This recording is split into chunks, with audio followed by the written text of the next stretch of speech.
دکتۆر پاشاند ڤەجیاناس پزیشکێکی پسپۆڕی نەخۆشیەکانی دڵە لە وڵاتی هیندستان بۆ چوارەمین جارە هاتوۆتە سلێمانی و لە سەردانەکانیدا بەشداری کۆنفرانسا پزیشکیەکان دەکات و نەشتەرگەریە قورسەکانی دڵ ئەنجام دەدات. This is for the fourth consecutive time I am coming to Suleimania. ئەمە چوارەمین جارە دێمە سلێمانی و شانازێکی گەورەیە کە بەشدار بووم لەم کۆنفرانسە کە ساڵ بە ساڵ زیاتر پێش دەکەوێت. ئەمە گەورەترین کۆنفرانسی زانستی و پزیشکی لە کوردستان کە بە شێوەیەکی ئەکادمی توێژینەوە و لێکۆڵینەوە پراکتیکەکان دەخرێتە ڕوو. بە بەراورد بە جاری پێشووتر کە هاتمە ئێرە نەشتەرگەریەکان زۆر پێشکەوتون.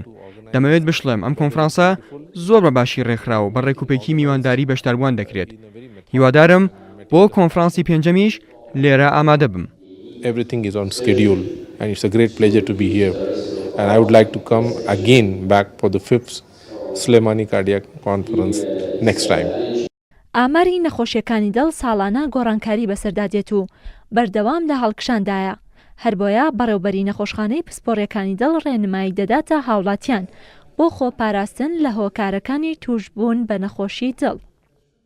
نەخۆشی دڵ وەکو خۆتان دەزانن یعنی یەکێکە لە باوترین نەخۆشیەکان کە تووشی مرۆڤ دەبێت و ڕێژەکەشی ینی ساڵ بە ساڵ هەستی پێ دەکەین کە لە زیادبووندایە و زیاتر تووشی گەنج دەبێت ینی بە بەراورد بە ساڵانی داهاتوو نەخۆشیەکانیش نەخۆشی توشبوونی بە خوێنبەرەکانی دڵ جیرانی خوێنبەرەکانی دڵ نەخۆشمان هەیە کە لە ڕووی کە پێڵێن کارەبایی دڵی تێک دەچێت نەخۆشیشمان هەیە کە دڵیان سستە و تووشی دڵسستی دەبن چیانێک کە دەبێتەوەی نەخۆشی دڵ جگەرە کێشانە خواردنی چەوریە لەگەڵ وەزنی زیادە نەکردنی وەرزش نەخۆشی شەکرە نەخۆشی زاخ هەنێ لەم هۆکارانە خۆمان ئەتوانین کۆنتترۆلی بکەین بەڵام هەنێکیان بۆ نمونە وەکو تەمەن وەکو ڕەگەزی نێر وەکو ینی ویراسی کە لە عیلەکە یابێت ئەوانە ناتوانین ینی کاری لەسەر بکەین ئێمە بەڵام هەندێکی ترمانێ وەکو شەکرا زەخت توانین نەخۆشی شەکرە کۆنتترۆل بکەین نەخۆشی زەخت کۆنتترۆل بکەین